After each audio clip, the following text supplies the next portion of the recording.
Bonjour chers élèves, je suis Mokhtar Chutigal, professeur de français du secondaire. Après avoir expliqué le mot, après avoir expliqué le texte, à travers les questions de compréhension, cette nouvelle séquence dont nous faisons face porte sur l'étude générale du poème.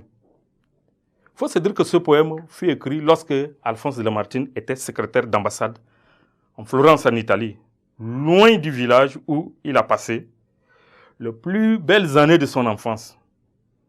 Malgré sa bonne situation, il ne peut empêcher son cœur de frémir à la seule évocation du nom de sa patrie. Oui, je disais qu'il était bien ministre, ambassadeur, tout ça. Mais il était dans une situation conforme. Mais toujours, il était toujours pensif à sa terre natale, qui est Milly. Et ce poème est écrit en 4 strophes, comme je l'avais déjà dit. 4 strophes de 4 vers. L'auteur débute son poème par une interrogation pleine de sens. La notion de terre natale rappelle l'appartenance d'un individu à une entité donnée. C'est la prise de conscience de son identité historique et culturelle. C'est l'amour du terroir. C'est pourquoi l'auteur, se trouvant en exil, a éprouvé la nostalgie d'être séparé de sa terre-mère, de sa terre nourricière. Il est obsédé par Milly, sa terre natale. C'est pourquoi son cœur frémit à la seule évocation de son nom, de cette terre. C'est-à-dire quand il entend le nom Milly seulement, il commence par frémir. C'est là la caractéristique de ceux et de celles qui aiment leur terre et qui ont du mal à s'en séparer. Et c'est ça, c'est là la caractéristique de ceux qui aiment leur pays, qui aiment leur terroir.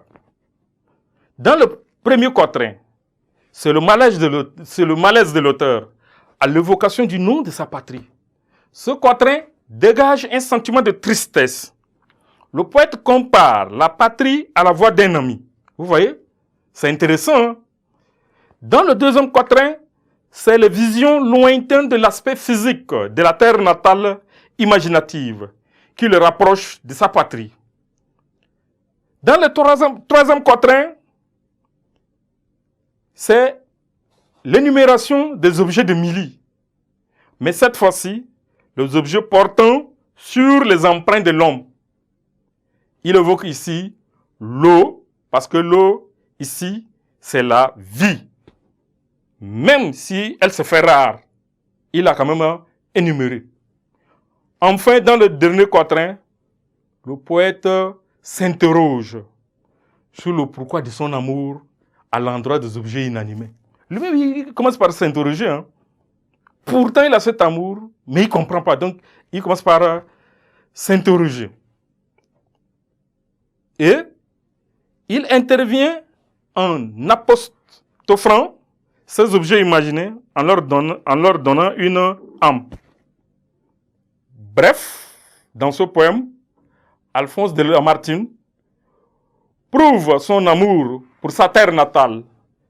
Il évoque les souvenirs de Milly et peint son paysage, c'est-à-dire il peint le paysage émilien en touchant profondément notre sensibilité afin de pouvoir partager avec lui son état d'âme par rapport à cette terre natale qui lui manque tant. Le poète montre son amour également envers son pays en le personnalisant et attache un intérêt particulier à la nature.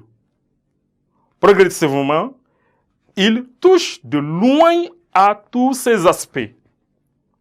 Il commence par le paysage, en passant par le village, jusqu'à la maison familiale. Et c'est dans un style métaphorique et riche en images que Lamartine évoque les souvenirs et l'amour de la terre natale. Donc voilà à peu près l'idée générale contenues dans ce poème. Une fois encore, je vous dis merci pour votre aimable attention et à nous revoir à la prochaine séquence.